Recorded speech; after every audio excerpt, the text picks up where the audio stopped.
pessoal, sejam bem-vindos a mais um episódio do LaLobaCast, o podcast que vai te inspirar através do poker, mas para muito além das mesas. Eu sou Yasmin Kochinski, ex-jogadora profissional e CEO da LaLoba Content, uma agência de produção de conteúdo especializada em poker. Eu sou a Jéssica, jornalista. E hoje, para ajudar a gente nessa missão muito especial, a gente tem aqui uma pessoa, também um jogador, que... Enfim, não dá nem pra explicar muito, porque assim, eu sou fã do Pive, já revelei quem é. Eu sou fã do Pive há muito tempo, desde que eu era profissional. E não só eu, absolutamente, tenho certeza que todo jogador que conhece o Pive, toda pessoa que pensa em ser profissional, ela é fã do Pive. Ele tem uma didática incrível, ele é um jogador excepcional. E ele acumula, assim, gente, sério, se eu mostrar aqui, é um livro. É um livro de feitos, sério. A nossa pesquisa deu um livro. É muita coisa. Então, assim, basicamente, eu vou dar uma passadinha por cima aqui. Eu vou falar do maior título, né, que ele teve na carreira, que foi um evento principal do Scoop, que é a Copa do Mundo Online, né? Na verdade, é a WCUP, né? O Scoop também. São os dois principais ali que então cumprem esse propósito. Eu vou voltar. Deixa aí mesmo na Copa do Mundo Online. Que ele teve um prêmio ali de mais de $1 milhão. Além disso, ele acumula muitos resultados, a gente vai falar um pouco disso mais pra frente. O Pivo também é uma pessoa que ele levanta muitas bandeiras, né, na vida dele. Então, além de ser jogador de pôquer, que já é, como a Jéssica trouxe antes, uma grande bandeira, ele também fala muito abertamente, se posiciona a respeito de veganismo, a respeito de política e também a respeito de não monogamia, que são assuntos bem delicados, né? Inclusive, a gente não te perguntou antes se esse era um tópico que você gostaria de abrir ou não, mas agora já abriu. Segue mas lá. eu falei que... Nossa, agora? Pô, ele falava na Twitch, tá tudo certo. Então, Pive, depois dessa breve apresentação, seja muito bem-vindo. É muita felicidade ter você aqui com a gente. Bom, muito obrigado, galera. Uma honra estar aqui. Fui recebido aqui com a minha saladinha de fruta, meu ranguinho vegano. E uma honra estar aqui com vocês. Também sempre admirei o trampo de vocês. Seu, né? Principalmente você, eu tô conhecendo agora. E é uma honra. Muito obrigado pelo convite. Nós Seja muito bem-vindo. Pive, você começou na sua carreira no poker aí muito jovem, adolescente ainda, aos 17 anos. Como foi que o poker chegou na sua vida? Cara, aquela história meio clássica, assim, né? Pelo menos na minha época, que era a galera da escola começava a fazer uns home gamezinhos na casa de alguém, assim. E aí a gente começava a jogar, tipo, a R$5 ali. E aí foi crescendo uma paixão, assim, pelo jogo. Muito pela parte estratégica, assim. Eu acho que desde aquela época eu já tinha uma paixão pela parte estratégica muito maior do que a média, assim. Que eu lembro, eu sempre dou esse exemplo, que a gente estava começando a jogar. E aí a gente fez uma viagem para Búzios, eu e mais 3 amigos, a gente tinha 18 anos, e tava lá na praia ali, sozinhos, tipo, um rolê muito, tipo, de, tá jovem ali e tal, praia, balada, essas paradas.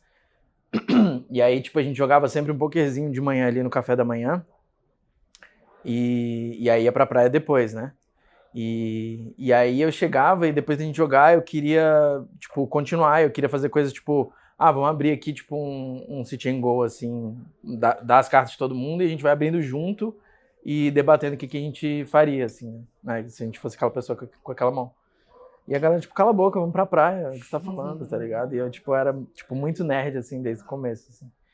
Eu tive a oportunidade, né, de conversar com a sua mãe recentemente, né, numa ação que a gente fez com o Poker Stars. Até te mandei foto, fiquei apaixonada. Que mãe, meu Deus, que pessoa, que história, né? E foi muito incrível ver que você teve, você, diferente de muitos outros jogadores, né, que a gente tem ouvido muitas histórias, sempre teve o apoio da sua família, né? Por mais que eles tiveram medo, né, era algo desconhecido para eles, mas sua mãe sempre trouxe na nossa conversa uma questão de uma confiança muito grande no que você queria fazer. Então, eu até falei para ela uma frase que eu acredito muito, que é que a infância é um solo que a gente pisa a vida inteira, né? E quando eu trouxe essa reflexão para ela e eu falei para ela que muito do campeão que você é hoje é atribuído à sua infância, ela ficou até emocionada. Ixi, então, vou ficar também. Então, eu queria que você falasse um pouco pra gente sobre essa família incrível, sobre essa criação, sobre essa aceitação e tudo mais. Cara, meus pais são incríveis, assim, é um privilégio muito grande, com certeza. Espero não chorar também com tudo isso que você falou. Mas. Ah, eu chorei, ela chorou, a gente chora. Ah, que Eu lindo. editei e eu chorei também. Da hora. Mas eles sempre foram, tipo assim, bem diferenciados, assim, bem à frente do tempo deles, né? Acho que muito das coisas que. Depois que eu fui pai, assim, eu fui aprendendo sobre paternidade e tal, eu vi muitas coisas que eles, tipo, já praticavam naquela época, que era muito diferente do que a grande maioria dos pais faziam, assim, né? E meu pai também, ele veio de um meio super acadêmico, né? Todo mundo na família da parte dele, assim, é super foda profissionalmente, é médico, é acadêmico foda, assim. E ele, pô, teve a coragem, né, de enfrentar isso e me apoiar numa decisão que, com certeza, ia ter muito julgamento de todas as pessoas do ciclo social dele, da família e tal. Então também foi muito foda da parte dele, da minha mãe também, assim. Tiveram algumas coisas que foram difíceis, como é pra todo mundo, assim, a hora que eu decidi largar a faculdade, com certeza foi a parte mais difícil deles aceitarem, assim, né, porque o poker é uma escolha profissional bem incerta, assim, né, bem arriscada. Então eles sempre queriam que eu terminasse, tivesse um plano B ali. Mas eu já estava fazendo um curso que eu nem queria estar lá, assim, eu só fui por pura pressão social, eu já queria jogar desde... Porque como você falou no começo, eu comecei com 17 ali.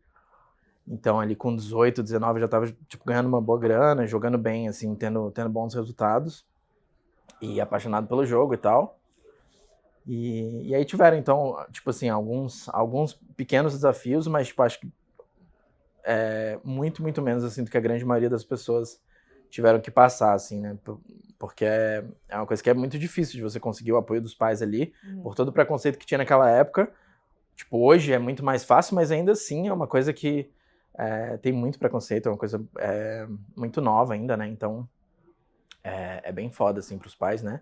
E eu sou eternamente grato a eles por todo o apoio, toda fé que eles botaram em mim. E é isso. Gratidão eterna. Infelizmente, o poker ainda é muito estigmatizado. Mas você chegou a sentir alguma pressão, assim, no sentido de ter que honrar a confiança que eles colocaram em você? Cara, acho que sim, né? Acho que sim. Mas, de certa forma, assim, foi relativamente tranquilo, assim, porque eu acho que talvez uma pressão no sentido de, tipo, de dar o meu melhor, mas, por exemplo, em épocas de dar um swing, coisas assim, eu não sei se... Eu acho que eu nunca me senti pressionado no sentido de, tipo, e se não der certo, o que os meus pais vão achar, assim, sabe? Porque eles... Tipo, eu tendo confiança de que eu tava fazendo o meu melhor ali, e eu acho que eu tava tranquilo, assim. Então nunca foi um peso, tá ligado? Eu acho que talvez subconscientemente, talvez... Vou levar isso pra terapia, vou descobrir, mas... Aqui estamos na presença de testemunhas de terapia. Mais um testemunho de terapia.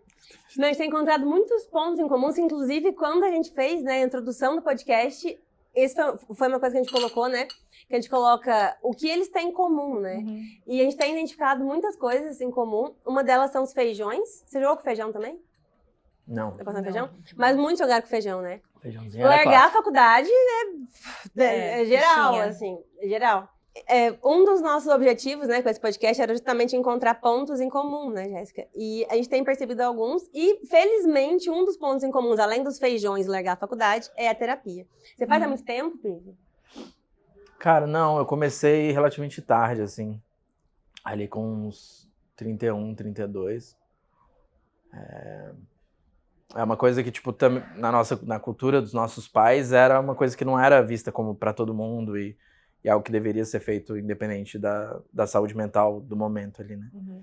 E aí eu fui aprendendo com as pessoas que eu fui conhecendo ali mais sobre, até começar a fazer. Agora eu tô parado também, parei tem vai fazer quase um ano, assim, mas eu fiz por uns 2 anos ali e tá na hora de voltar, né? Mas você teve alta? Ou você que deu um tempo? Não, eu que falei que, cara, tô de boa agora, tipo, lidei com as coisas que eu mais precisava lidar na época, e aí senti que eu, sei lá, não tava precisando mais tanto e resolvi dar uma parada. Agora é hora daquela pausinha aqui no episódio pra gente trazer mais uma dica incrível pra vocês. Bom, gente, vocês já sabem que aqui no AlobaCast nós estamos sempre prontos pra dar as melhores dicas e estratégias pra vocês, né? E agora vamos falar das partidas de poker. Seja uma partida aí, um home game com seus amigos ou até um baita evento de poker, quando a gente fala em material, fichas, mesas, não tem como não falar na Real Poker. A Real, ela é fornecedora exclusiva dos maiores eventos como WSOP, BSOP. Então chegou a hora de você transformar suas partidas em uma experiência de alto nível com a Real Poker. Acesse o site deles através do QR Code na tela ou pelo link na bio do nosso Instagram. Você atribui essa necessidade de começar a fazer terapia ao poker? Cara, então, eu fiz outros tipos de terapia mais relacionados ao poker antes, assim, né? Eu fiz um trabalho com uma pessoa que faz um trabalho específico pro poker, que era hipnoterapia. Adrienne Carter, o nome dela. Um grande beijo. Que foi muito foda, assim, foi muito bom, assim, bem diferente, assim, né? Sobre reconhecer ali como todas as questões difíceis relacionadas ao psicológico no poker, elas são gatilhadas, são coisas que gatilham algo muito mais profundo, né, do passado e tal. Nunca é sobre aquilo ali, né, é sobre algo relacionado àquilo. E na hipnoterapia a gente faz isso, né, a gente volta pra infância e a gente vê a gente bebê e a nossa relação com os pais desde muito cedo, assim. E foi incrível, assim, a gente fez um trabalho de uns 7, 8 meses juntos. E aí depois da terapia mesmo, eu resolvi no momento de estar passando por dificuldade em relacionamento, assim. Mas ainda assim, você sente o impacto que isso teve no seu jogo, na mesa? Cara, com certeza deve ter tido bastante, assim. Eu nunca tratei do poker com a minha terapeuta, assim. Eu sempre foquei muito na parte do relacionamento ali, dos desafios e tal, pessoais. Então, não foi uma coisa que refletiu de forma tão clara, assim, no jogo, de forma tão consciente, assim, pra mim, né? Mas com certeza deve ter tido um impacto. Até porque como a gente tá lidando com todas as coisas da vida ali, os problemas que a gente tá tendo na vida pessoal, reflete muito na qualidade do jogo ali também, né? Então, Nossa, absolutamente sim, né? Muito, reflete mais da conta. Pivi, você também, você tem uma exposição grande, né? Porque você é streamer. Você sente que isso te impacta emocionalmente? Em que sentido? Na pressão, às vezes, é porque você tem hater? Exato. Todo mundo tem, né? Mas acho que mais, talvez por esse lado, assim, dessa exposição que pode se dar nós em algum ponto, sabe? E a pressão de ter sempre que estar bem, de estar sempre jogando bem e não poder apresentar resultados negativos. Mas que o Pivi, ele tem um ponto que ele é muito sincero, né? Então, acho que talvez essa sinceridade... Olha eu respondendo a pergunta. Exatamente. Mas talvez essa forma que ele lida com a vida, que ele encara as coisas, que ele fala abertamente sobre downswing, sobre as questões, acho que isso pode trazer um pouco mais de leveza pra ele, né? Eu parei de streamar já tem 1 ano e meio, né? Então, mas na época que eu tava streamando, eu acho que tiveram alguns momentos que foram um pouco difíceis de lidar, assim, com alguma coisa que, sei lá, saiu na mídia e teve muito hate, assim. Mas, de forma geral, os haters eram muito os que iam contra as questões filosóficas que eu colocava ali, né, na live. Então, era uma coisa que era muito irrelevante, assim, pra mim, né? Sempre são coisas que são muito polarizadas, então eu sei que existem outros lados, pessoas que pensam diferente e que elas vão querer criticar, e aí, tipo, é como se eu não levasse tanto pro pessoal, talvez, né? Porque não é tanto sobre mim, é mais sobre aquela causa e... Então, era um pouco mais fácil de lidar, assim, era bem tranquilo. De forma geral, foi bem de boa. Foi uma decisão consciente de usar o seu spot ali de visibilidade pra levantar essas bandeiras? Sim. Foi um dos motivos de eu escolher streamar na época, assim, que era muito sobre querer fazer mais, assim, sobre as coisas que eu acredito. E aí ali por ter tido sucesso num ramo específico, né? Acabou que, consequentemente, eu acabei conseguindo a admiração das pessoas que estão naquele meio. E aí, quando as pessoas te admiram, elas escutam mais do que você tem para falar, né? Então eu quis usar um pouco disso, assim, para poder influenciar as pessoas, né, para as coisas que eu acredito e tentar fazer alguma diferença em relação a isso, assim, né. Eu sempre acreditei muito em várias coisas, mas sempre me achei muito, sei lá, de não fazer nada, assim, sabe, de só, tipo, falar e não agir, assim. E aí a stream foi uma coisa que foi um primeiro passo para isso, assim. Você levanta bandeiras muito importantes. Acho que eu vou pra lá primeiro. Depois a gente entra nas bandeiras, pode ser? Tá, eu vou... Agora é o momento que pra mim é o mais especial, talvez, do podcast, que é um momento em comum em todos, algumas coisas a gente vai modificando, que foi, na verdade, o que inspirou a gente a fazer esse podcast, que é a essência da La Loba, né? A La Loba, ela é o arquétipo de uma mulher que vive na floresta escura e ela recolhe ossos e esqueletos e traz eles de volta à vida. Então, tem um significado muito forte, um propósito muito forte. E isso norteia muito o nosso trabalho, norteia muito também a minha vida, até pelas minhas experiências. E foi isso que nos motivou a vir aqui e ouvir as pessoas e não os jogadores, sabe? Não exatamente o lado campeão e glamouroso, mas o ser humano mesmo, por trás de cada sítio, como eu coloco no começo. Eu queria ouvir de você, Pivi, qual o momento da sua vida que você olha pra trás e você percebe que foi meio que um la moment, assim, que foi um momento que você teve que talvez se reinventar, dar uma pivotada, tirar forças de onde você achava que não tinha pra conseguir seguir. Em qualquer âmbito, tá? Putz, deixa eu pensar. Cara, eu acho que esse momento que eu comecei a streamar foi assim, que foi um momento que eu tava lidando com uma fase muito difícil no jogo, assim, né? Vindo de uma downswing muito longa, tipo, 2 anos ali perdendo e muita dificuldade, assim, emocional de lidar com isso. E aí eu quis meio que mudar os ares, assim, né? Tentar fazer alguma coisa diferente. Porque tava muito difícil lidar com aquilo ali naquele momento. Eu tava muito sem energia, sem vontade de continuar, tipo, competindo ali, né? Depois de já, sei lá, naquela época eu já era jogador profissional há 10 anos, assim, né? Então, eu tinha passado por muita coisa ali no poker e aí eu acho que pra mim sempre foi muito cíclico, assim, né? Como eu lido com o poker, como eu me envolvo com o poker, assim, de ter momentos de muito tesão pelo jogo, assim, de competir, de jogar, e momentos bem mais desanimados, assim, né? Normalmente a fase que você tá no jogo costuma ter uma influência relativamente grande também, assim, né? E aí eu tive que pensar em outras coisas pra fazer. E aí veio essa ideia da stream, eu juntei com essa questão de ser um lugar para eu poder falar das coisas que eu acredito e tal. E foi bem desafiador também, porque eu nunca lidei muito bem com essa questão de, tipo, disposição, assim, né? Eu sempre fui um pouco mais fechado, tipo, pra aparecer assim nas câmeras, tipo, eu sempre fico meio nervoso, assim, então foi uma coisa que eu tive que vencer, assim.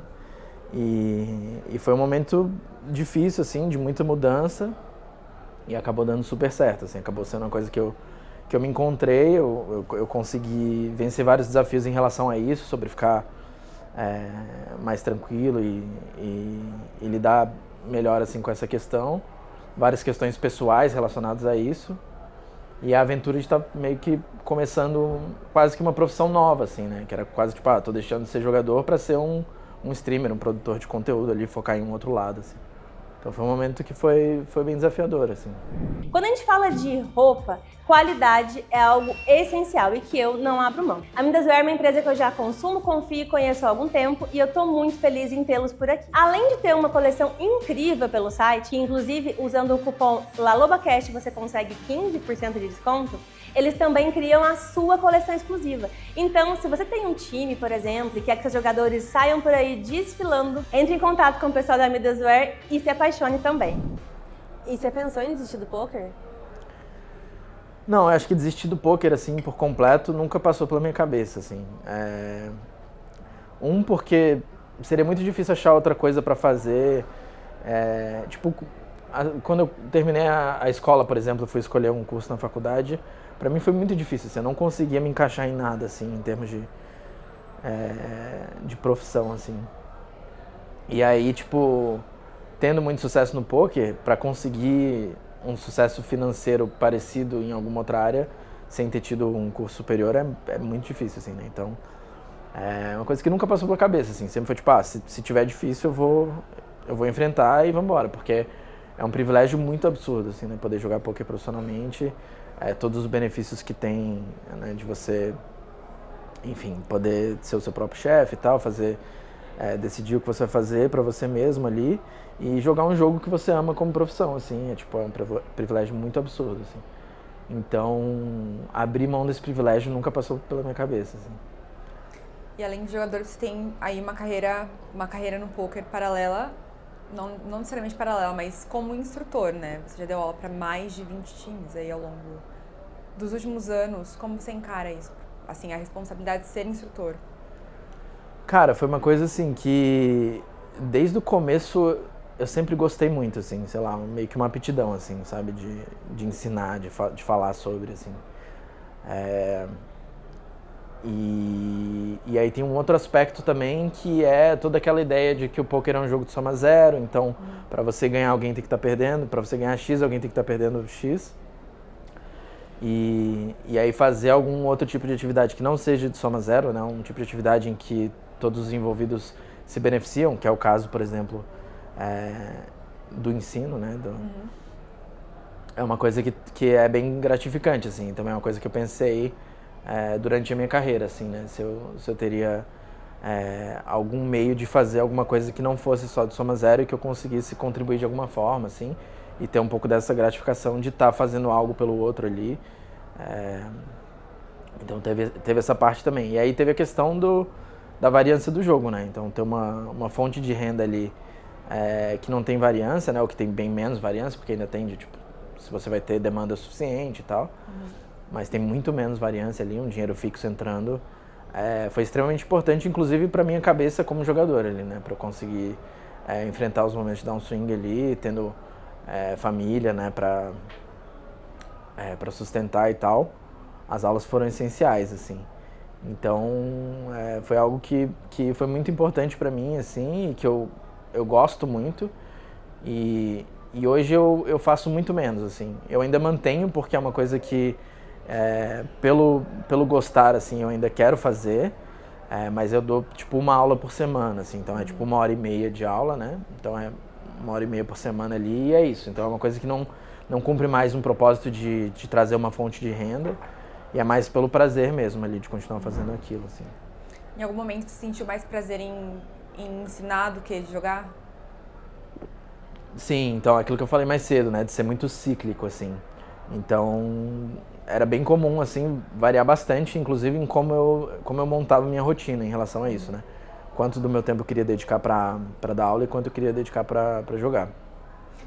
Em períodos de downswing longo, assim, tinha época de eu querer, tipo, só dar aula, assim.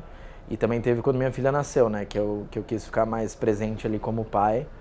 E aí era muito mais fácil você pegar e dar, tipo, 2 aulas num dia, trabalhar 3 horas, e era meio que uma licença paternidade, assim. E aí ficar o resto com... porque o grind, pra você grindar, você vai...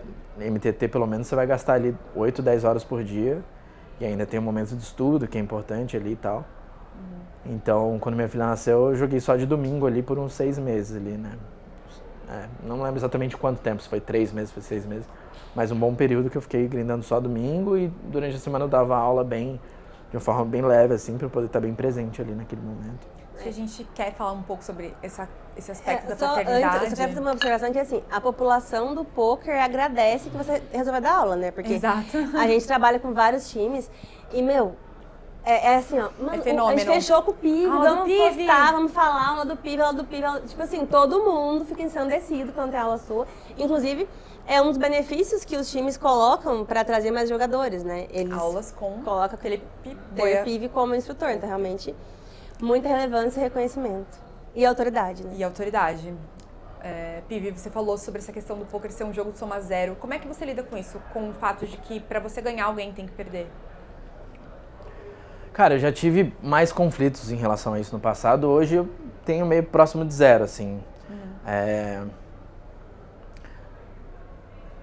Eu vejo o poker como uma atividade que traz vários benefícios para as pessoas que estão participando.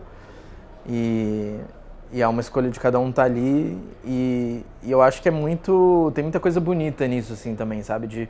De como os jogadores recreativos... podem se desafiar e jogar contra os melhores, que é uma coisa que você não consegue em nenhum outro esporte, assim. E às vezes ganhar, né?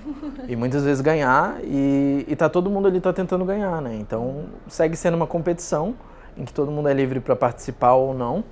E aí é claro que existem situações em que podem pesar um pouco mais, mas que no poker hoje é relativamente raro de encontrar, assim, né? No meio que eu tô, assim, jogando torneio, é difícil você encontrar alguém, por exemplo, que tem problema com gambling, assim, né? E que joga além do que deveria e se endivida, essas questões, assim, que a gente vê muito, sei lá, no mundo dos cassinos, né? Onde, nos países em que isso é liberado.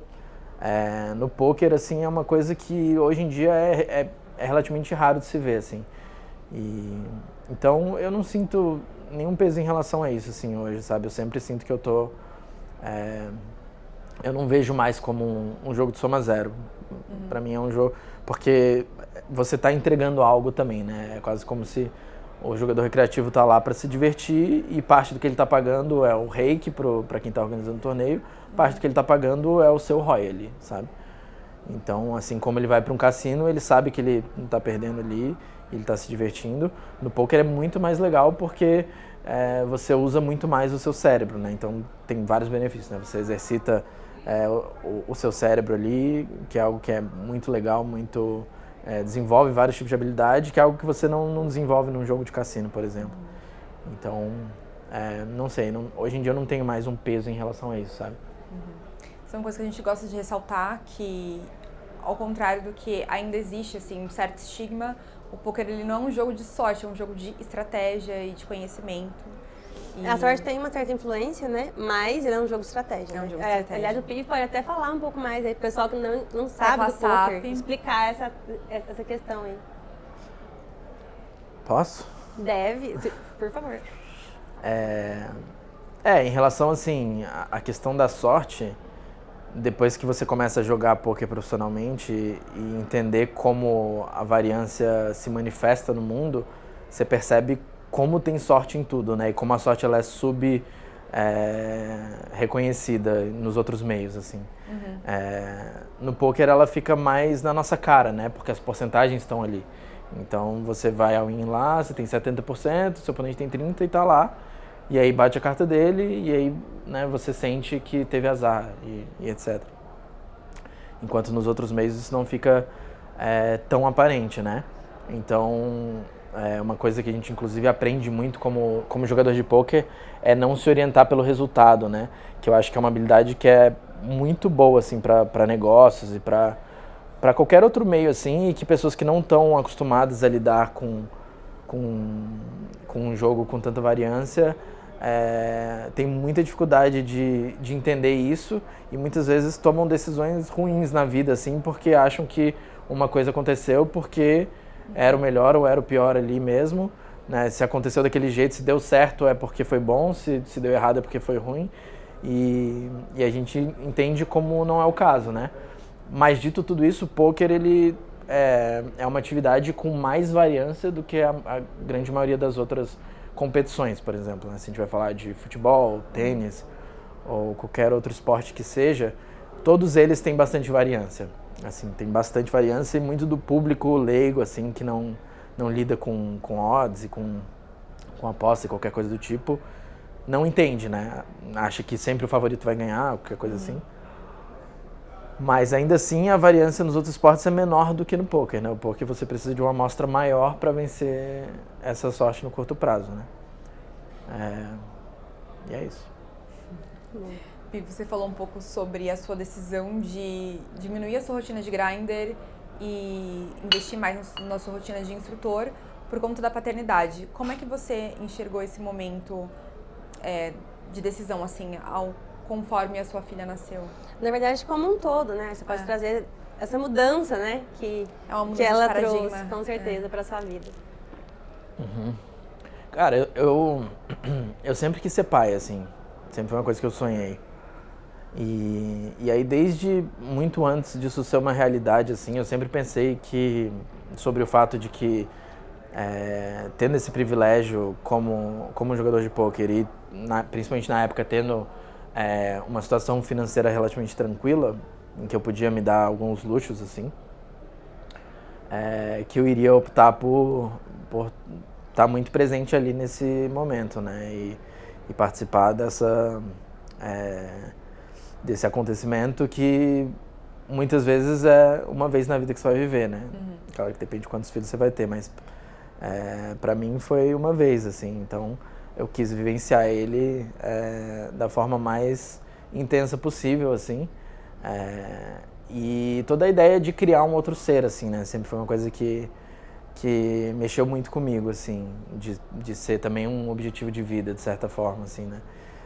Se a gente fala sobre as bandeiras que a gente levanta e tudo mais, e como a gente quer influenciar outras pessoas, se a gente pode colocar um ser humaninho no mundo ali que vai ajudar a construir um mundo melhor, assim, é uma das coisas mais impactantes que a gente pode realmente fazer, assim, né.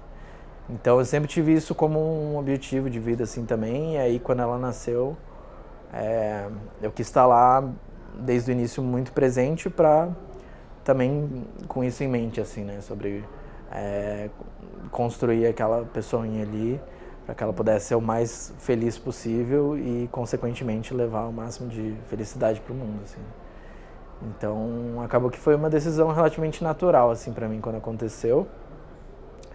E aí, passado um tempo, assim, foi necessário eu achar um equilíbrio e voltar a fazer mais coisas por mim, né?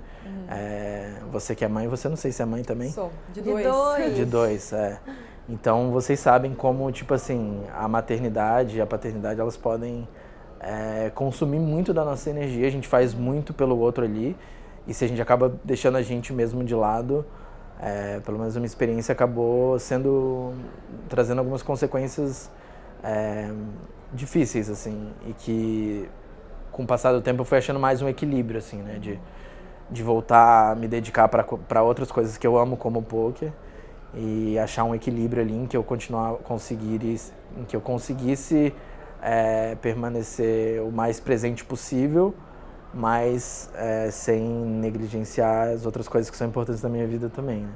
Que aí é mais como eu levo a minha vida hoje, assim, né? E que é o que me faz poder dedicar o suficiente pro poker para poder competir em alto nível, assim.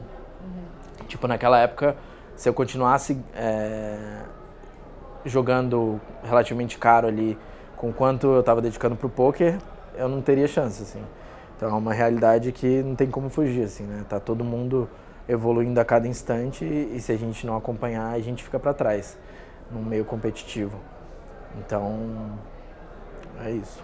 Inclusive é muito importante para que a gente possa dar esse cuidado de uma forma mais efetiva, né? Porque quando a gente está bem com a gente mesmo, a gente consegue levar bem para as outras pessoas, inclusive para os nossos filhos, né? Então, tipo, hoje é muito mais raro eu perder a cabeça, assim, né, brigar com minha filha e tal, do que numa época em que eu tava negligenciando muitas minhas coisas pessoais e que eu acabava ficando mais estressado, mais irritado. Frustrado também, acho. Frustrado. Vem um pouco de frustração junto também, né? Eu costumo falar muito, e o Ícaro, ele, falando em terapia, né, ele faz terapia desde os 4 anos, então eu falo que consigo conversar com ele, às vezes, de forma bem mais profunda do que com muito adulto, sabe?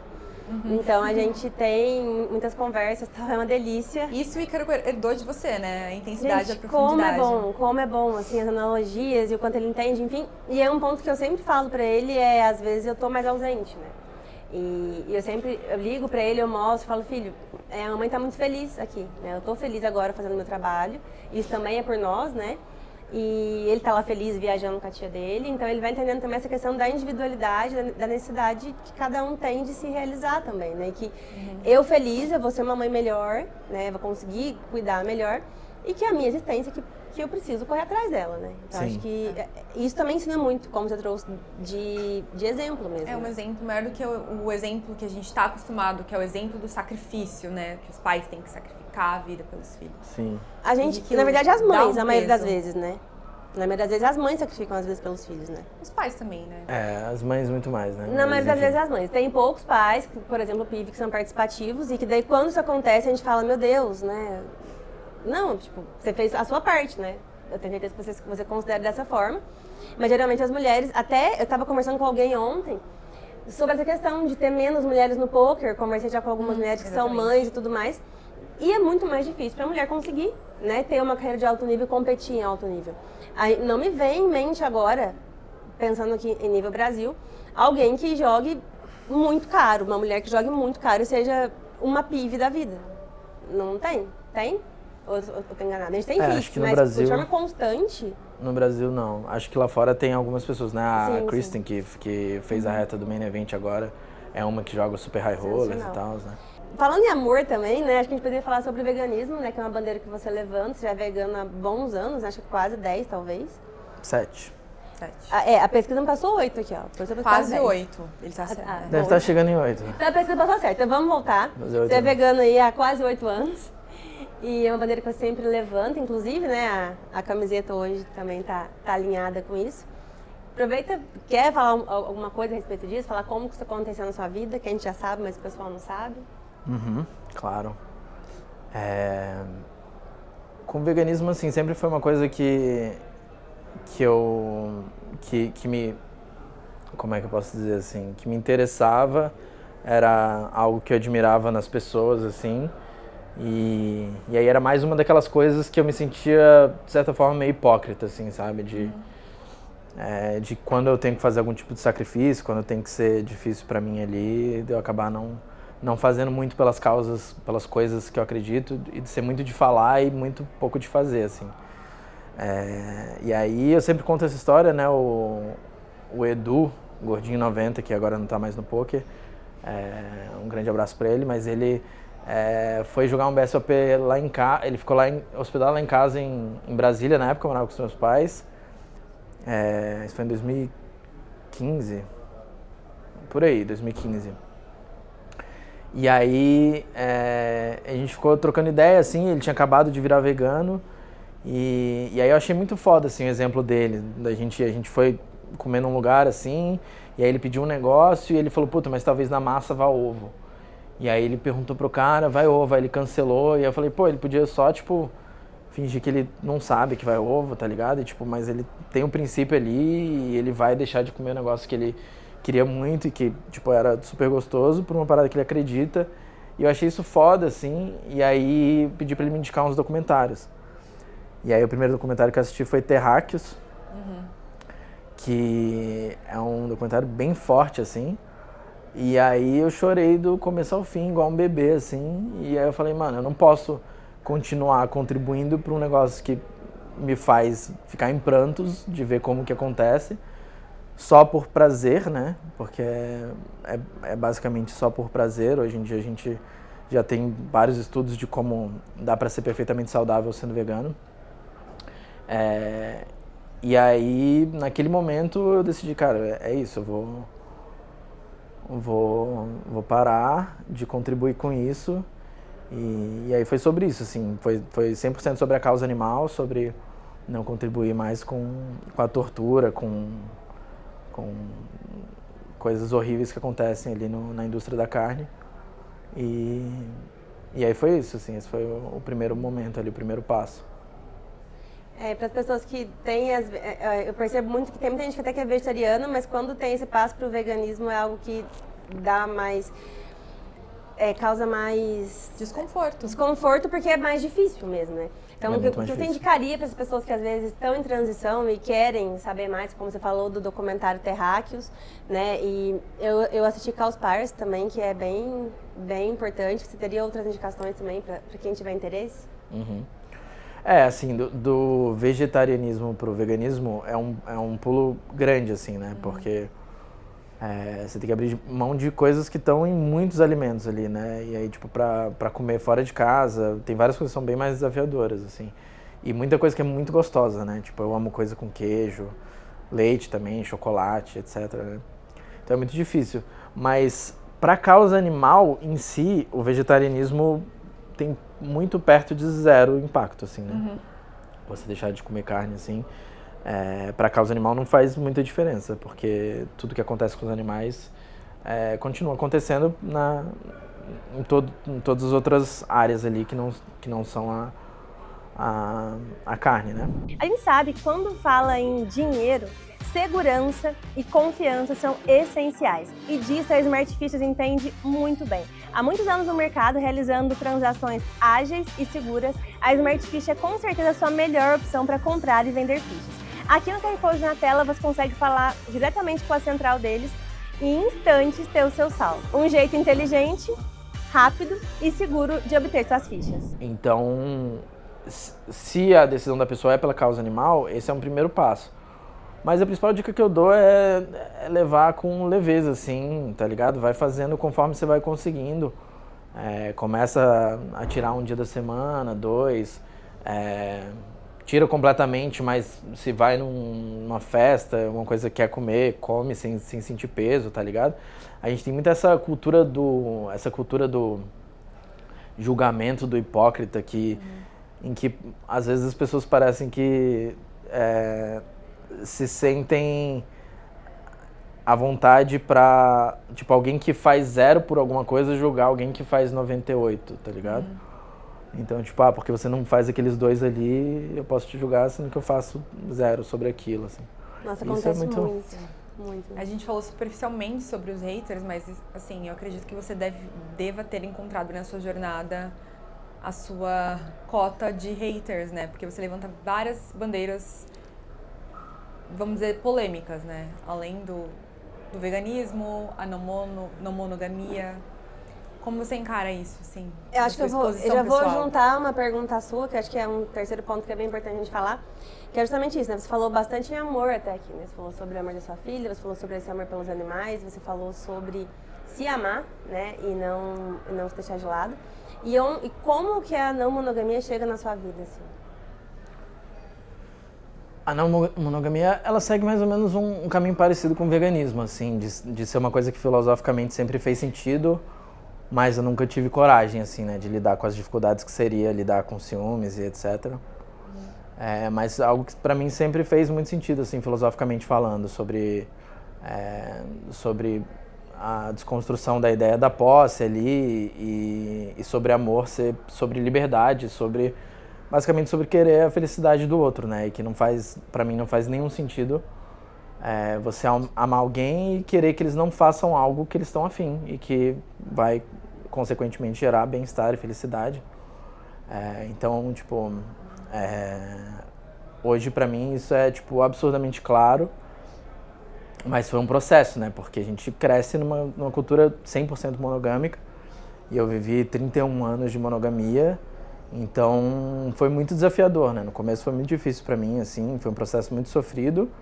E hoje, que já tem alguns anos, foi praticamente tudo desconstruído, assim.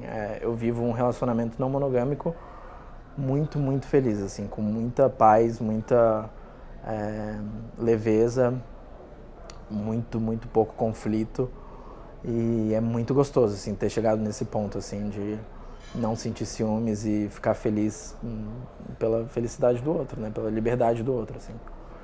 Então foi uma coisa que se encaixou muito nisso, assim, parte das coisas que eu acreditava, que eu pensava, mas que eu era muito preguiçoso, de certa forma, assim, de enfrentar. E aí o que mais mesmo que era pra falar sobre? Na verdade, era isso mesmo, como que chegou na sua vida, você contou. E tem outro ponto que eu me lembro quando a gente trabalhou junto naquela época, que tinha haters nesse sentido também, né? Que eles falavam, tipo, te xingavam por conta disso. Eu sempre vi que pra vocês era um conceito muito sólido, acredito que talvez nem te fizesse tanto mal, como você falou antes, isso era mais sobre a causa do que sobre você, né?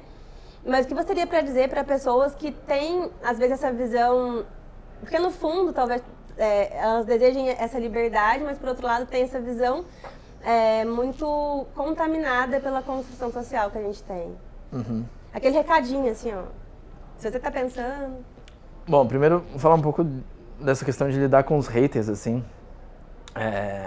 Eu acho que, assim, o que sempre ajuda é você entender que não é pessoal, saca? Não é sobre você. É sempre sobre o que aquilo mexe dentro daquela pessoa, né?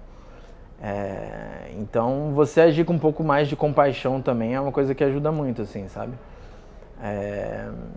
Coisas como, por exemplo, a não monogamia, elas são muito difíceis de você se abrir para refletir sobre, porque elas desmontam toda uma estrutura social de vidas construídas por muitos anos ali, de um jeito que mexe muito dentro, assim, né? E também por ser uma coisa muito desafiadora, assim como o veganismo, né? Então, o veganismo, por exemplo, muito quando eu sentia hate, eu sinto que era muito sobre isso, assim, sobre alguém que se importa com a causa animal, sabe do peso que aquilo tem, mas não está disposto a abrir mão dos seus prazeres ali por isso, né? E aí, de certa forma, é como se atacasse ela, né? Ela se sente diminuída por aquilo, assim, de certa forma. Então ela precisa te atacar para se sentir melhor. Isso é muito natural, eu também faço isso e fiz muitas vezes em relação a outras coisas que não faziam parte da minha vida e que eu também acabava caindo nessa mesma armadilha, assim, porque é muito natural, uma coisa do ego ali, a gente precisa se proteger, né? Proteger o nosso senso de eu ali, e que se sente atacado quando é trazido uma ideia muito diferente daquilo que a gente está acostumado. Então isso eu acho que ajudou muito, assim, mas naquela época algumas coisas não eram tão fáceis, porque também era um processo novo para mim. Então ainda era um processo difícil. Então às vezes quando tinha algum tipo de ofensa, dentro eu acho que ainda machucava um pouco, assim, sabe? Porque era uma coisa que ainda estava em processo. Hoje, com uma coisa muito mais resolvida, eu acho que seria muito mais tranquilo de lidar, assim. Excelente. E de onde veio essa coragem de se posicionar diante de tantas causas no meio que, surpreendentemente, é bastante conservador? Cara, eu acho que é quando a causa começa a ser maior que a gente, assim, sabe? Então o veganismo foi um primeiro passo que foi essencial, assim. Tipo, em qualquer momento em que você sente algum tipo de medo sobre se expor, é só você lembrar de uma vaca pendurada de cabeça para baixo, tendo o pescoço cortado na frente do seu bebê, tá ligado? E aí você fala, tipo, é muito maior do que eu, assim, sabe? Então, eu acho que é isso que dá coragem, assim, sabe? Quando a coisa realmente começa a ter um peso dentro de você que faz com que não faça sentido você ter medo. Porque não é sobre você mais, sabe? Pensar mais pra fora do que pensar pra dentro, né? Pra finalizar, agora a gente falou de tantos tópicos relativamente pesados. A gente vai aliviar, mas não muito, tá? Não, agora é super tranquilo. Eu começo. Tá. Pivi, qual é a sua parte favorita do poker? Parte favorita do poker? Que difícil. São tantas. Todas? Eu gosto muito do aspecto estratégico, assim, né? Da complexidade do jogo. É uma coisa que sempre me trouxe muita paixão, assim, né? Então eu gosto muito de estudar, eu gosto muito de como funciona o aspecto estratégico dentro do poker, né? Tirando isso, acho que, tipo, toda a liberdade que ele proporciona é uma coisa que não tem como não mencionar, assim, né? De poder viajar o mundo e ser muito mais livre do que em qualquer outra profissão, assim. E a pior parte do poker? A pior parte do poker, com certeza, é lidar com as swings, né? Como as coisas variam de acordo com a sorte no curto prazo e que muitas vezes é muito desafiador emocionalmente, psicologicamente, assim. Com que você não vive sem? Na vida. Amor? Meio clichê, né? Mas acho que é isso. Oh, eu acho que com isso a gente finaliza. Amor, Pivi, foi um amor te receber aqui hoje. Obrigada. Eu que agradeço. Foi incrível. Ai, gente. Esse episódio foi apresentado por Yasmin Kochinski e Jéssica Batista. É uma iniciativa de La Loba Content com coordenação de Yara Kochinski. Produção e pós-produção de Take Content e apoio de Copag, Real Poker, Liga Particular, Pix Poker, Smart Fichas, Midasware e Lobzy.